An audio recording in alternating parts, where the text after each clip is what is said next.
making bacon fried corn, you have to have bacon.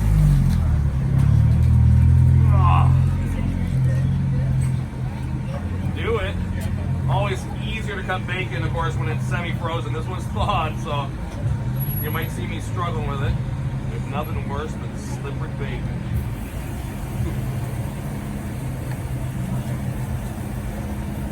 Who likes to make the bacon fried corn? Anybody? Oh yeah. Yep. Yeah.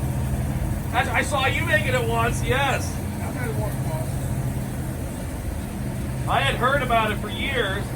Back when I started doing demos for Blackstone, one of our sales managers, Mike, you know, back then the sales guys would go out and do cooking calls and stuff, and he would say, well, where were you at last month? I was like, oh, you know, they flew me down to Orlando and I cooked at this show.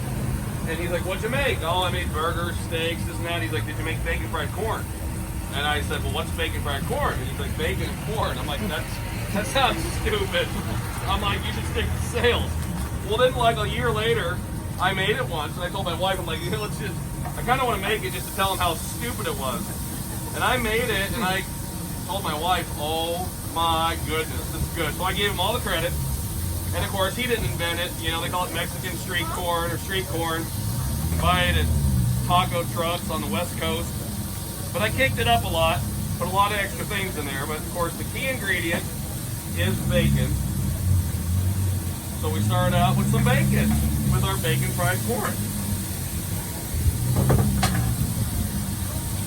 Let me find some spatula.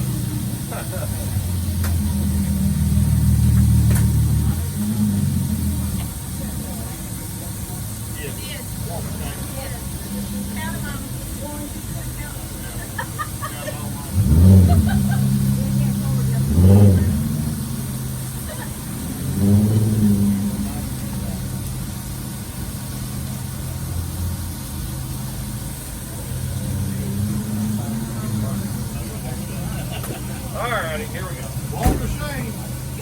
What's that? Walk of shame. Wait a minute. Yeah, it's a walk of shame. Who took my bacon?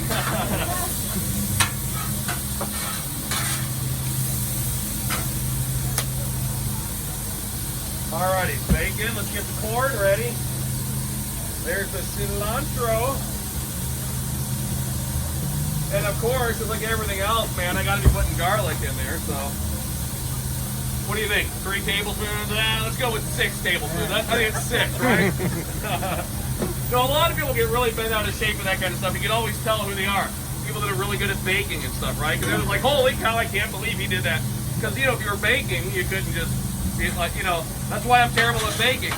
I always look at like the recipe for cookies, and I'm like, well, what if I put more flour in there? And it never worked. So griddling was perfect for me. Bacon, olive oil, garlic. Let's spread out. I like to get the bacon going, get it almost done first before I dump the corn on there. I've had times before where I'm talking and not paying attention, and I dump the corn on there when the bacon's like raw, and then it just sits there and nothing ever happens. Same thing with steaks, you know. Some people will tell me, hey Todd, I tried a steak on the griddle, but it was terrible. I'm like, well, how'd you have the heat set? They're like, oh, on low. Well, that's why, because you have to have that high heat to sear it up, you know, for a steak. Otherwise, it just sits there and floats in that blood gravy, and no one wants to eat that. You want to sear it up.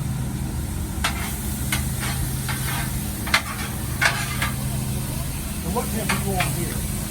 About medium right now. Okay. I mean, but it depends. You know, if I was on a 17, I'd be high. Right. This is super hot right now, man. It's conducting a lot of heat, but yeah, I'm down on medium.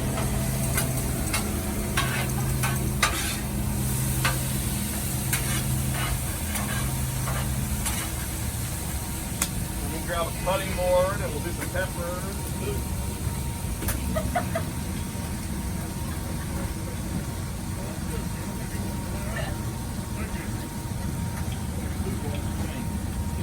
Nice having the trailer though, man. I like it. Back in the day, it was literally just me alone on the parking lot. Nobody, like alone. And so this is just a dream come true to have a trailer to cook out of. All right, bacon's going good. Could have got some jalapenos, but I just saw these serranos in there, all washed and ready to go. Let's throw a little serrano in there just for some heat.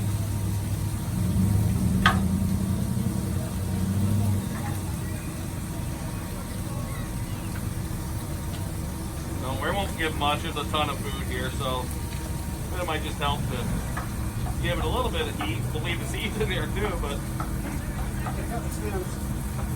yeah.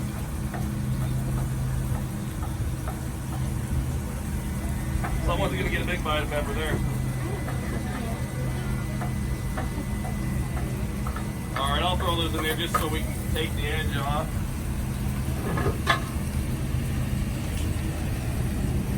All right, so bacon, peppers, or some minced onion, white, yellow, red, whatever.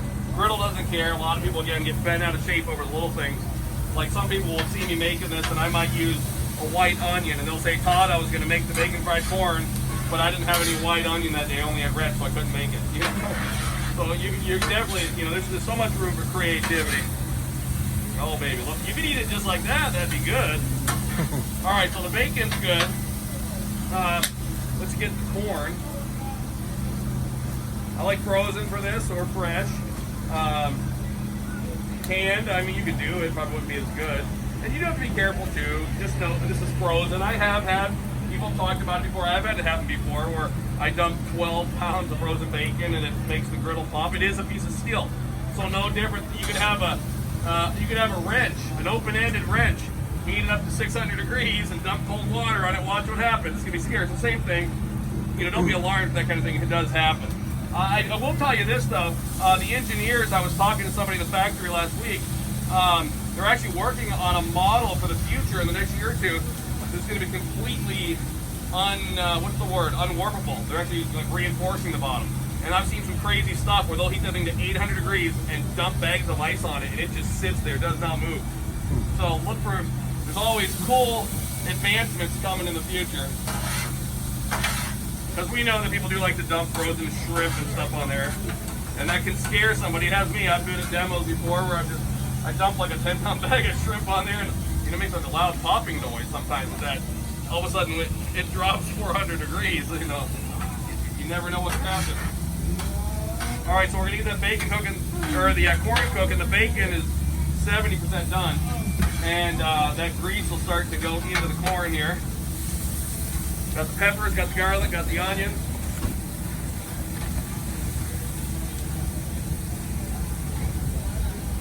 You're going to have to go inside for the sport, but Yeah.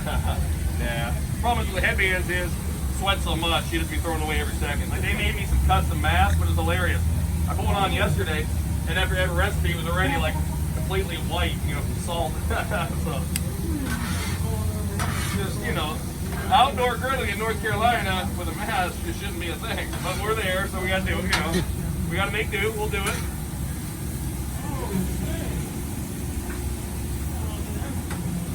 All right, get that corn starting to cook down over here. Again, we're letting that bacon continue to cook on the edges. Let's get the other corn.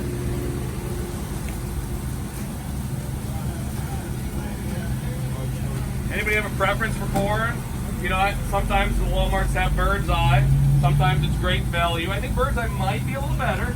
Sometimes in the cheaper corn, you have the little pieces of the, what is it, the husk or whatever in there. You have a preference at all?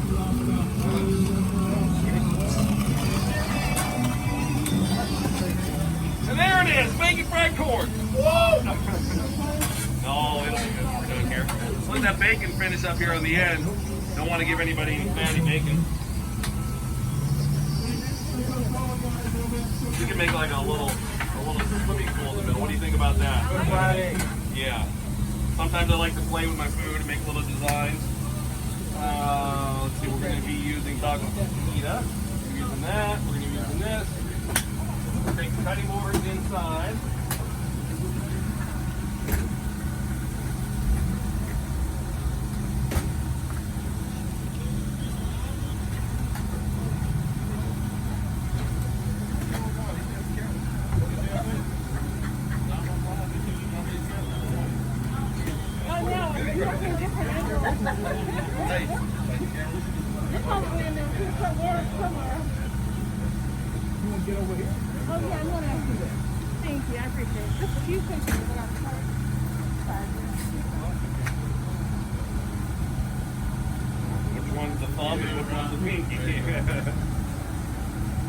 glove sizes are weird, man. A lot of these, I have tiny hands, smaller than my wife, and a lot of these stores I wear like XL gloves. Like they size them really weird. You ever notice that? Like a big guy with really big hands, I don't know how you could ever put a rubber glove on, because like I wear extra large. It makes no sense. I think they need to, they're basing them off the size of smaller people or something. Maybe extra large, maybe people with extra large hands in Asia are smaller than ours. So What is this called? What are we cooking? bacon fried corn. So yeah, it's a take on Mexican street corn or Mexican corn.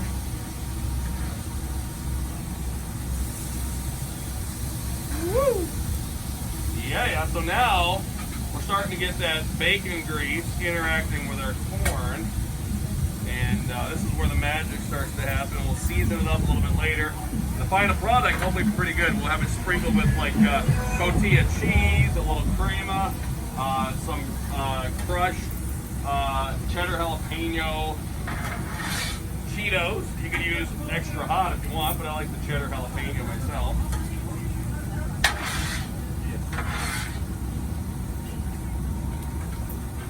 Again, you wouldn't typically be doing 15 pounds at once on your griddle at home, so I might lose a piece here or there.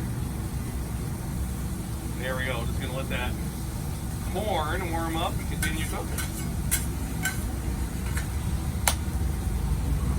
There's a lot of people taking pictures of corn. There's Daniel. Hey. Making sure you didn't leave on us.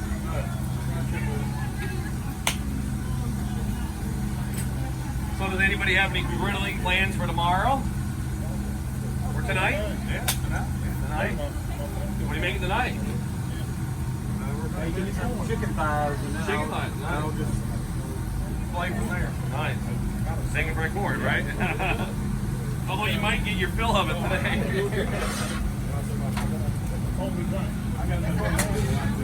Okay. This is great because, again, it's traditionally it's a southwestern side dish, but it also goes really well with barbecue. I would definitely, a good dish of bacon fried corn, I'd put up there toe to toe with baked beans, coleslaw. I know somebody right now is going to be like, I cannot believe that guy from Colorado just said you're going to replace bacon fried corn with, or baked beans with bacon fried corn. But you can do it. It works really well. If you're smoking meat over here, really easy to do bacon fried corn over here and throw it together.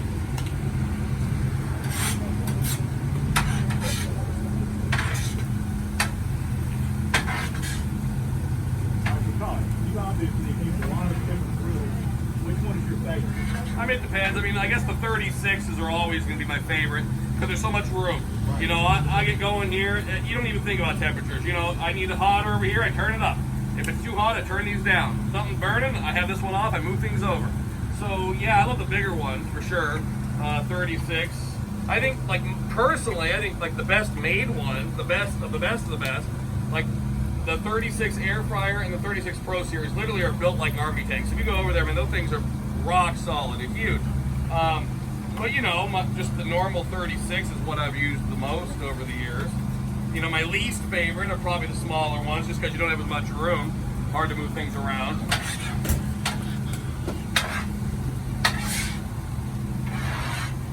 Walmart ones are very well, everything's made in the same place. I'll tell you this though, this summer, I get to cook on them all. The Ace griddles, the Walmart Lowe's. I personally think the Walmart ones are a step above.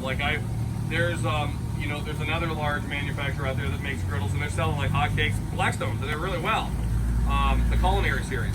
But believe it or not, my personal take, I get to use them all and I get them all for free. I like these ones better than the Culinary Series. That Culinary Pro with the air fryer, that thing's incredible. It's like the Mercedes of griddles. But the other ones, I like these ones for myself. But it's just a personal thing. Some people get, those ones have some front shells. People like that. So different people like different kind of things. The 28 air fryer is a good one too. There's the 36 there. Have you seen that new 17-inch? The 17-inch with the one air fryer. Walmart carries that one as well. I guess there's a 22-inch E series coming out soon. How do you like that E series? It works really well. And again, I have no interest in the controversy. It's not replacing this. It's just an indoor offering. It works great. It works well. Way better than the old-fashioned Presto griddles. Right. It's got a hood. and you can do anything on there that you can here. You can't achieve quite, you know, like you maybe get up to 600 degrees here, 650. That only goes to about 475, 500. But I mean, you can essentially do everything. But yeah, it doesn't replace this. But whatever it is, $100, it's a nice option for indoor cooking if you got a terrible day and you don't want to be outside. If you're not cooking for a lot of people, it works really well. All right, let me grab my new cutting board. We'll get some cilantro in there. We'll season it up, and then we'll get it plated up.